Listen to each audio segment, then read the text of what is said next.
Hello दोस्तों, आज मैं आप सभी के बीच में एक महत्वपूर्ण वीडियो लाया हूँ। यह वीडियो एग्रीकल्चर से संबंधित है, तो मैं चाहूँगा कि आप यह वीडियो लास्ट तक ज़रूर देखें। अगर वीडियो आपको पसंद आए तो कृपया वीडियो को लाइक कीजिए, चैनल पर नए हैं तो चैनल को सब्सक्राइब कीजिए। दोस्तों, आज के इस वीडियो में हम लोग सॉइल साइंस का पार्ट 11वां देखने वाले हैं।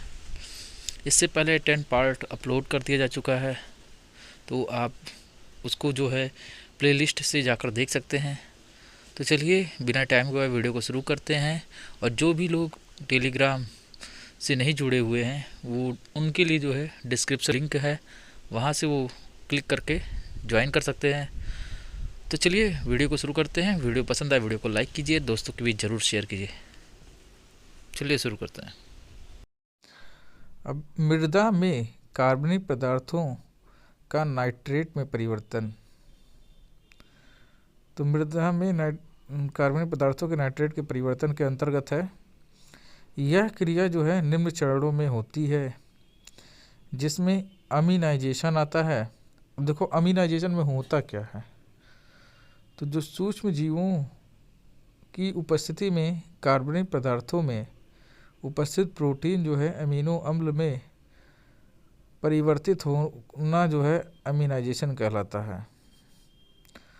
तो सूक्ष्म जीवों की उपस्थिति में, सूक्ष्म जीव रहेंगे तब जो कार्बनिक पदार्थ है उसमें उपस्थित जो प्रोटीन है वो जब अमीनो अम्ल में परिवर्तित होगा तो उसे अमीनाइजेशन कहते हैं। और फिर अगला आता है अमोनिफिकेशन। सूक्ष्म जीवों की उपस्थिति में अमीनो अम्लों का अमोनिया में परिवर्तित होना अमोनिफिकेशन कहलाता है। तो सूक्ष्म जीव हैं, उनकी उपस्थिति में अमीनो अम्ल जो है उसका अमोनिया में परिवर्तन होना क्या कहलाता है? अमोनिफिकेशन। और जब सूक्ष्म जीव की उपस्थिति में कार्बनिक पदार्थ में उपस्थित जो प्रोटीन है वो अमीनो अम्ल में परिवर्तित होगा तो उसे अमीनाइजेशन कहेंगे। और जब सूक्ष्म जीव की उपस्थिति में जो है अमीनो अम्ल जो है वो अमोनिया में परिवर्तित हो जाएगा तो उसे अमोनिफिकेशन कहेंगे।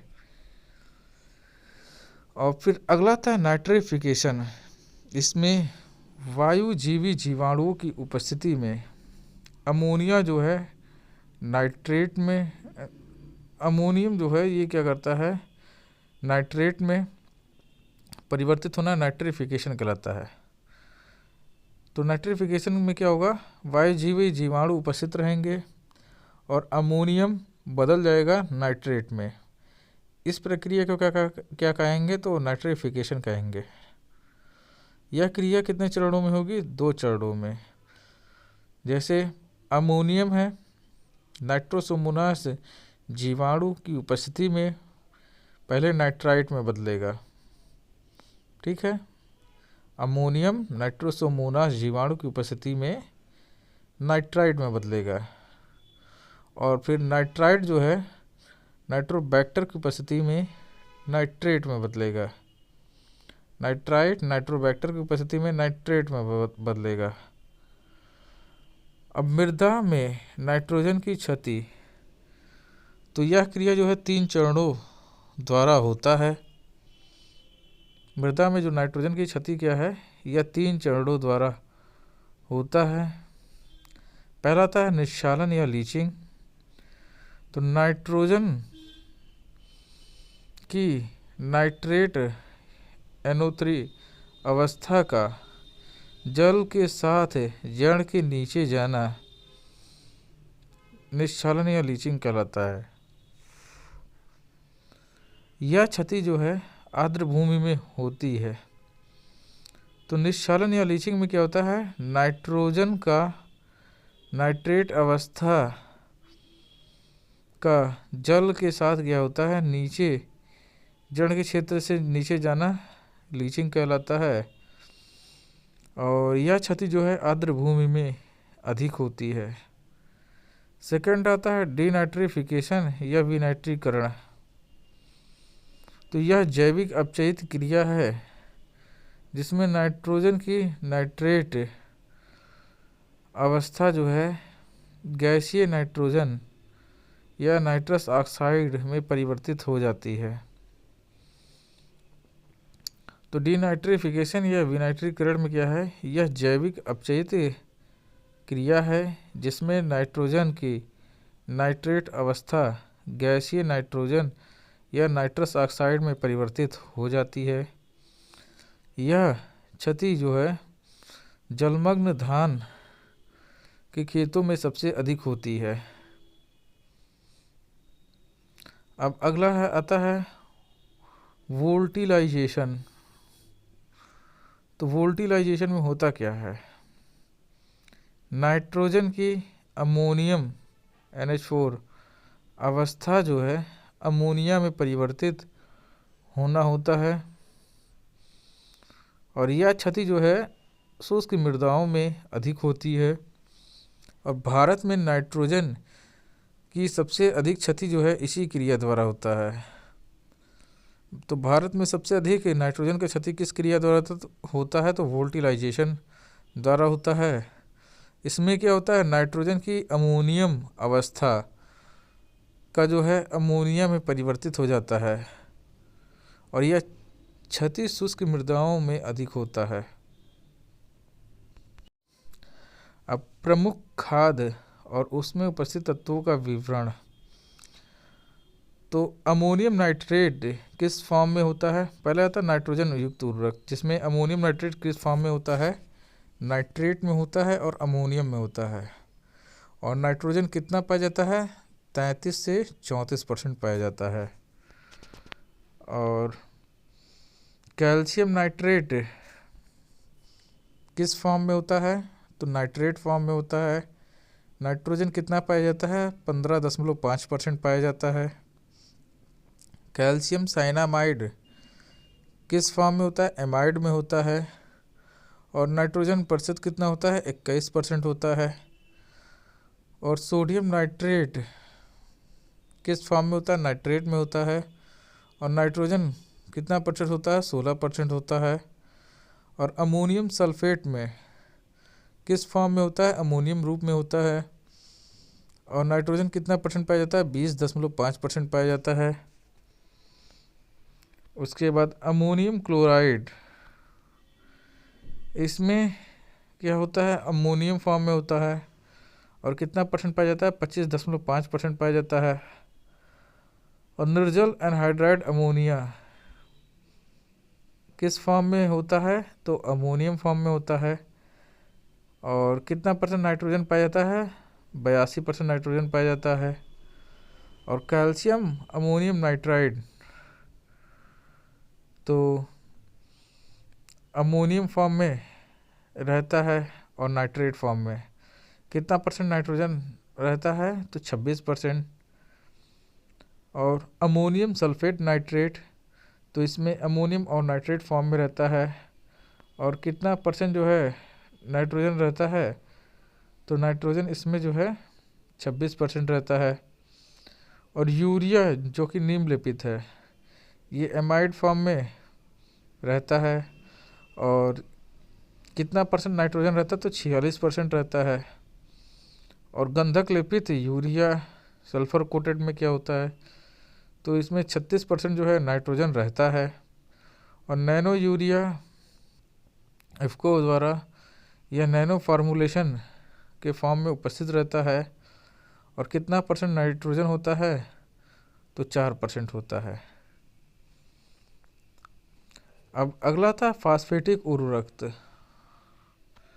तो फास्फेटिक युक्त उर्वरक में क्या होता है, सिंगल सुपर फास्फेट 16% फास्फेट होता है P2O5 में और 18.5% जो है कैल्शियम और 12% सल्फर होता है। और डबल सुपर फास्फेट में 32% P2O5 में होता है फास्फोरस। और ट्रिपल सुपर फास्फेट में 46 से 48% P2O5 फास्फोरस होता है। और हड्डी का चूरा जो है 20 से 25% जो है P2O5 के रूप में जो है होता है। और रॉक फास्फेट में 20 से 40% या 34% भी होता है। और डाई कैल्शियम फास्फेट 33 से 40% होता है। और बेसिक स्लैग में जो होता है 14 से 18% फास्फेटिक उर्वरक होता है, फास्फोरस मिलेगा।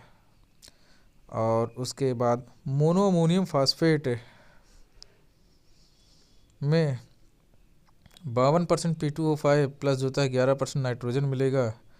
ये न्यू ग्रेड का है।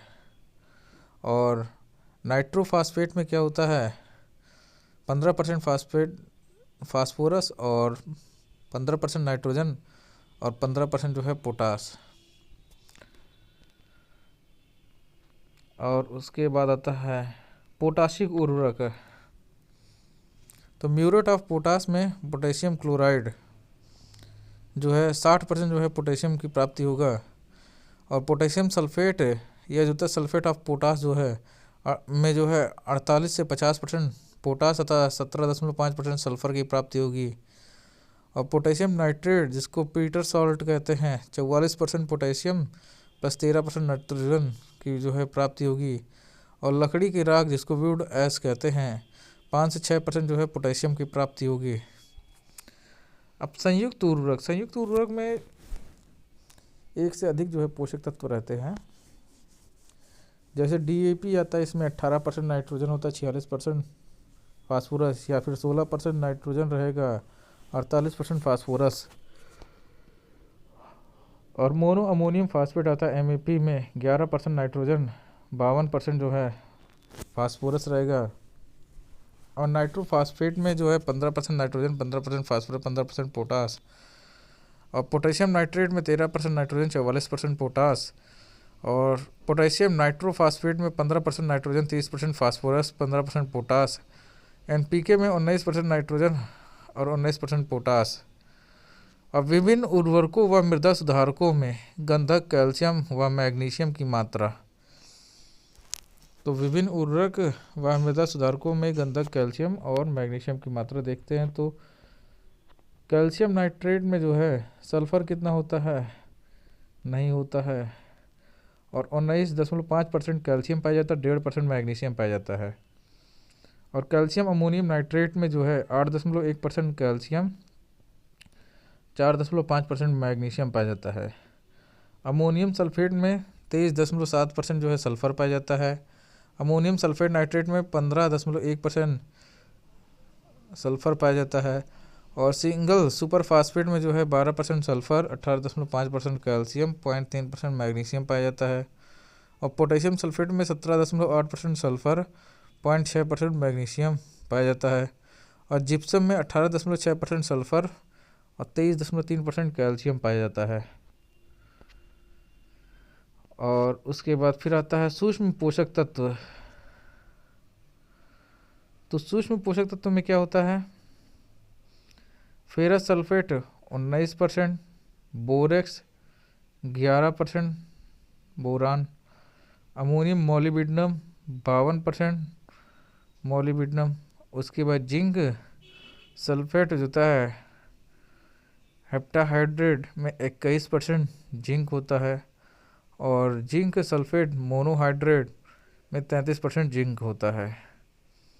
फेरस सल्फेट में 19% Fe, बोरेक्स में जो है 11% बोरान, अमोनियम मॉलिब्डेट में जो है 52% MO मॉलिब्डेनम। और जिंक सल्फेट में जिसको हेप्टाहाइड्रेट कहते हैं 21% जो है जिंक। और जिंक सल्फेट मोनोहाइड्रेट में 33% जिंक पाया जाता है।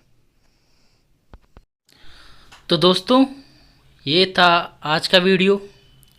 अगर वीडियो आपको पसंद आए तो कृपया वीडियो को लाइक कीजिए। अगर चैनल पर नए हैं तो चैनल को सब्सक्राइब कीजिए। मिलते हैं हम आपसे अगले वीडियो में, तब तक के लिए।